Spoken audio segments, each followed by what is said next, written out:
my family and I had an opportunity to run to Tennessee and see some other family there, and we were so blessed to be a part of that and come back last night. And I remember what it's like to travel with a 4-year-old again.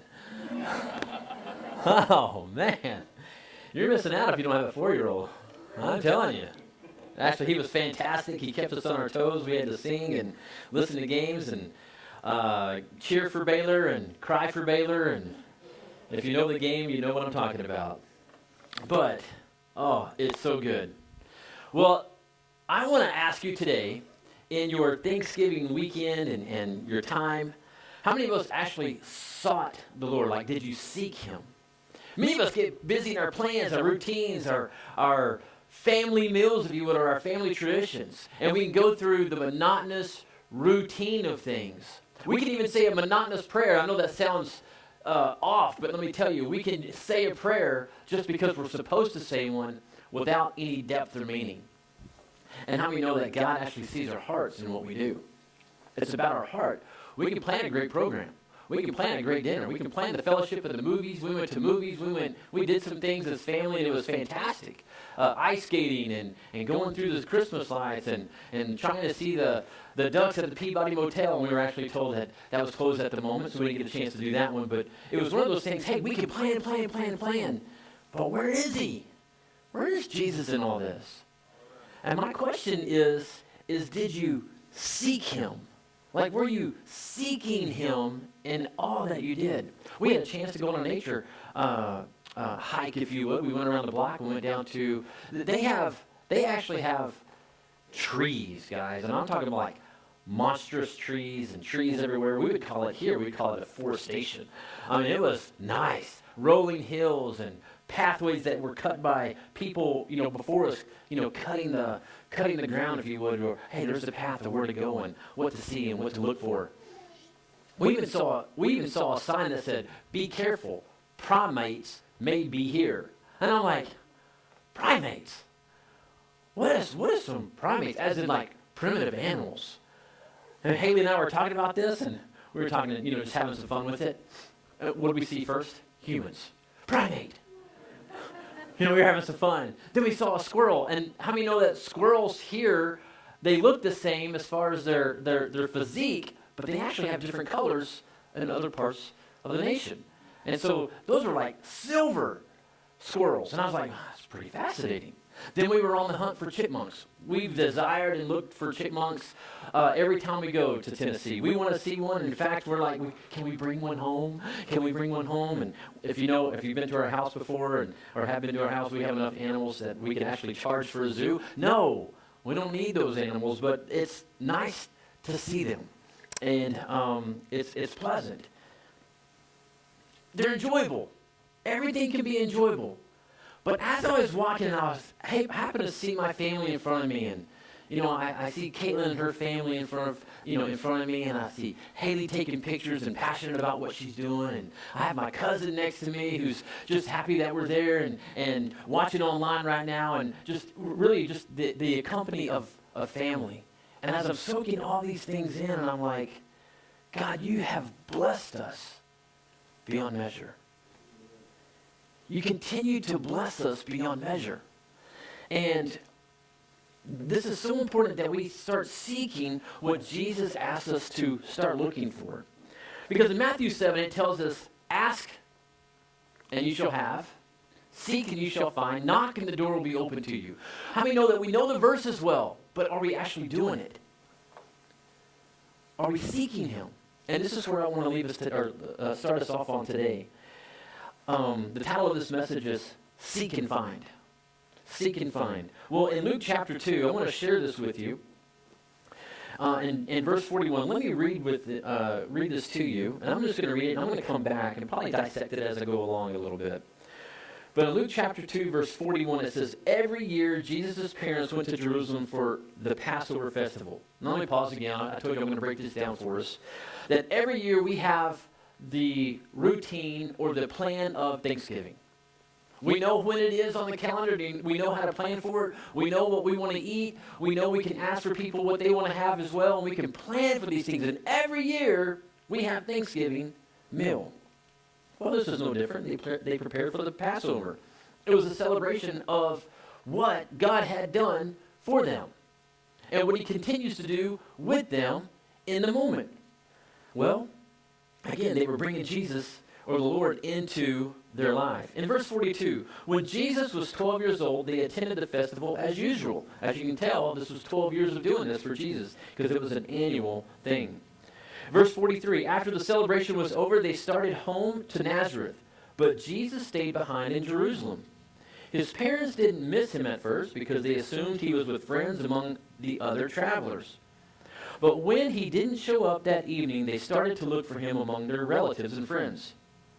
When they couldn't find him, they went back to Jerusalem to search for him there. They were searching, they were seeking, but were they seeking in the right places? We're going to get to that. 3 days later, they finally discovered him. He was in the temple, sitting among the religious teachers, discussing deep questions with them. And all who heard him were amazed at his understanding and his answers. Verse 48, his parents didn't know what to think. Son, his mother said to him, why have you done this to us? Your father and I have been frantic, searching for you everywhere. Verse 49, but why did you need to search? He asked. You should have known that I would be in my Father's house. But they didn't understand what he meant. Then he returned to Nazareth with them and was obedient to them, and his mother stored all these things in her heart. So Jesus grew both in height, again, physical character, if you would, the humanistic side of him, he was growing as a young man into a young man, and in wisdom, and he was loved by God and by all who knew him. Okay, what happened here? They do the same thing over and over, but this year something happened. It was a little different. Jesus, being 12 years old, heard or felt the tugging of the call on his life. Not as if he didn't do it before, but there was a pressing in, if you would. I need to go over here. Now, Jesus was always obedient. And I'm going to highlight something right here because in verse 51 it says, then he returned to Nazareth with them and was obedient to them. If you read this and it's out of context, you would think that he wasn't obedient. No, Jesus was always obedient. He knew no sin. He honored his father and mother. But guess what? In honoring his father and mother, he also knew who was actually priority, the Heavenly Father. Mary knew this. Joseph knew this. They were stewarding God himself, the gift of Jesus Christ, if you would. And at this moment, when they couldn't find him, they actually went, hey, have you seen Jesus? Have you seen Jesus? I'm looking for him. We traveled, and I figured he was hanging out with friends, just doing, if you would, boy stuff. He was following him and playing games or whatever it may take to go in with his friends, coming home. He's always obeyed us. So I had no need for concern. Jesus was Jesus. Hey, son, we need to go. Okay, Mom. He just always come. I didn't have to look over my shoulder. He didn't have any distractions like that. It was just going. Well, he wasn't with his friends and family. All right? Not in the immediate thing of out of town. So guess what? They went back to what they knew of where they saw him last. How many of us would do the same? Let's go back to where we last saw him. Well, they did that. But when they went back to see where they last saw him, to try and find him, how many know that we can actually take things in our own understanding and try and say, hey, what would he do? What would I do if I was him? What would I do if I was him? Where would he go if I was him? Well, I know he likes to play. I would play. He would, let's say, go to the park or go play sports or, climb a tree or whatever they were doing that time, right? This is something that we need to go around all the honey holes and all the areas where the kids are playing because, he's still a kid.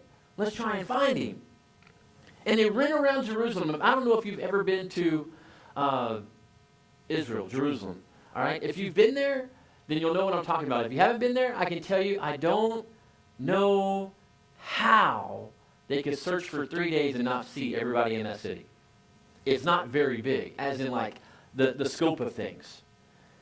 And you would think 3 days, my goodness, they were repeating. If they were searching for him for 3 days, they were going back to the different places to see if he was showing up in different places they already searched, is what I'm trying to say. They were going back to what they knew. Oh, wow, he would come here, and he's been here, and he's been here, and man, I would go here to find him. Wasn't in the place. And all of a sudden, Jesus makes this comment. Or I'm sorry, Mary makes this comment when they do find him 3 days later. Now, how many of you know that you would be skinned alive if you were missing for 3 days and your parents found you? You would. You would. Many of us would. And all of a sudden, Mary and Joseph look at them and find him, and they say, why have you done this to us? You scared me. You ran from me. You didn't ask permission. You just went and did what you wanted to do. I mean, can y'all hear us saying that to our kids today? Or how many of us actually received that as a kid? What do you think you're doing? Right? We're scared to death. They were frantically searching. In fact, guess what? Her words were, we searched everywhere for you. He says, you did? Everywhere? You searched everywhere. He says, and his words right here, he says, but why did you need to search? Do you know you search for something when you lose something? Let me say that again. You search for something when you lose something. If you can't find it. Jesus reminds ourselves, all of us, he says, seek me. And when he's talking about seeking me, he's not talking about losing him. He says, seek him for more. Understand my ways. Understand who I am. Understand why I do what I do. How I talk. He says, I want you to seek me in this way. Because we're not seeking as in I lost him. We're seeking to pursue him as in he wants to give us more. And here in the context, he says, why are you searching for me? Did you lose me? Did you really lose me? I knew where you were. I knew where you were going. Did you lose me? His words exactly were, but why do you need to search for me? I love this. The next thing he made the comment in verse 49, he says, you should have known that I would be in my Father's house. You see, how well do we know our kids? Let me say it better. How well do you think God knows you as his child? God knows you. He knows every part of you. There's nothing that you're doing right now that surprises him. It may surprise us. It may even surprise yourself. But it doesn't surprise him. Why? Because he knows who you are. He knows how you're thinking. He knows where your heart is at this very moment. It's no surprise to him. And what is he saying? He says, I know where you are. I haven't lost you, but will you find me? Will you find me again? Will you search me? Will you seek me? Will you find me? Will you ask? Will you knock? Like, come on, I am right here. Will you search me? Obviously, just like Mary and Joseph, many of us don't understand. We don't understand at the moment. Maybe we don't have a heart to understand. We're still stuck in our own understanding. Well, Proverbs tells us, lean not on your own understanding, but in all your ways acknowledge him. How many know that his thoughts are higher than our thoughts? His ways are greater than our ways. His ways. Every bit about God himself is greater than you. And if you think you're all that in a bag of chips, can I tell you, I'm so sorry. We're not. But we are with him. We are with him. We are with him. We went Black Friday shopping, and I think the girls had found some things online. And did y'all see that? Was there anybody that actually struggled in getting newspaper ads this year? Maybe I want to do that. Okay, well, we didn't have the newspaper ads here. We didn't have the newspaper ads necessarily in Tennessee. We struggled with getting the newspaper things in front of us. And when we started going to stores to try and get the on-sale magazines for each store, they're like, well, everything's online now. Everything's online now. Everything's online now. And I'm like, what? Because what we would do is we would take those magazines, we would take the flyers, And we would have fun, and we'd cut them out, and we'd put them on poster board, and we would take our list, if you would, to Santa. And we had to improvise that a little bit this year. And we couldn't necessarily do what we wanted to do in looking for ads, so we